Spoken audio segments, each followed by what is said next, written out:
বগুড়ায় ৭টি আসনে মোট ভোটার সংখ্যা ২৯,৮১,৬৭২ জন। এর মধ্যে পুরুষ ভোটার ১৪,৬০,৪৩০ জন এবং নারী ভোটার রয়েছে ১৪,৮১,১৭৬ জন।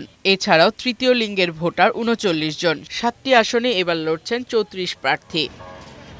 সারিয়াকান্দি সোনাতলা উপজেলা নিয়ে বগুড়া ১ আসন। ১৯৯১ থেকে ২০০৮ পর্যন্ত এই আসনে বিএনপি ৪ বার এবং একবার নির্বাচিত হয় আওয়ামী লীগের প্রার্থী। এবার বিএনপি প্রার্থী কাজী রফিকুল ইসলামের সাথে তীব্র লড়াইয়ের আভাস দিচ্ছেন জামায়াতের প্রার্থী অধ্যক্ষ মাওলানা শাহাবুদ্দিন।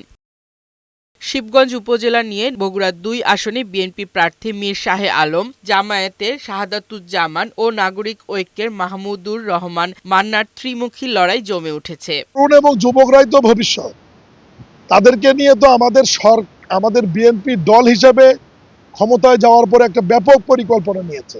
ভোটের নামে প্রহসন করবে, হুমকি দিবে, আমরা তা হতে দেব না।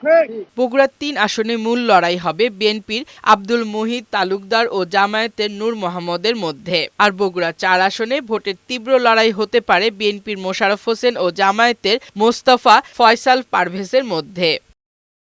বগুড়া ৫ আসনটি এবার জামায়াত প্রার্থী মাওলানা দবিবুর রহমানের সাথে ভোটের যুদ্ধে নেমেছেন বিএনপি প্রার্থী গোলাম মোহাম্মদ সিরাজ। সঠিক উন্নয়ন যাদের মাধ্যমে হবে এমন প্রার্থীকে ভোট দেবেন তরুণ ভোটাররা। তরুণ প্রজন্ম আমাদের দেশে ভোটারের মধ্যেই তো ৪ কোটি, এছাড়াও তো ভোটার বাইরেও যারা আছে অনেক বেশি হবে, মোর দ্যান 5 crore।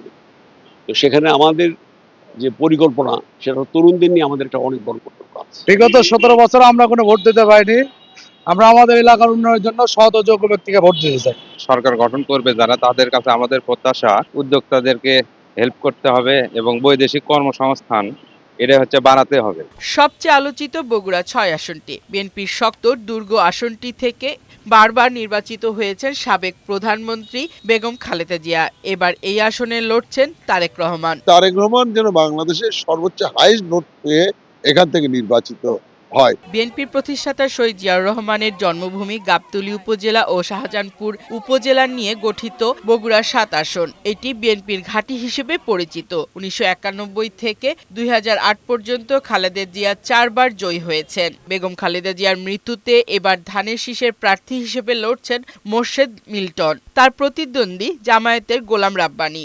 নির্বাচনের পরিবেশ খুবই চমৎকার এবং আপনারা নিজেরাও জানেন যে মাঠ পর্যায়ের নির্বাচনের যে পরিবেশ আছে এখন পর্যন্ত কোনো বিশৃঙ্খলার সৃষ্টি হয় না এবং আমরা আশা করি ভবিষ্যতে এটা হবে। বগুড়ায় এবার ভোটের মাঠে তীব্র লড়াই হতে পারে বলে ধারণা করছেন বিশ্লেষকরা।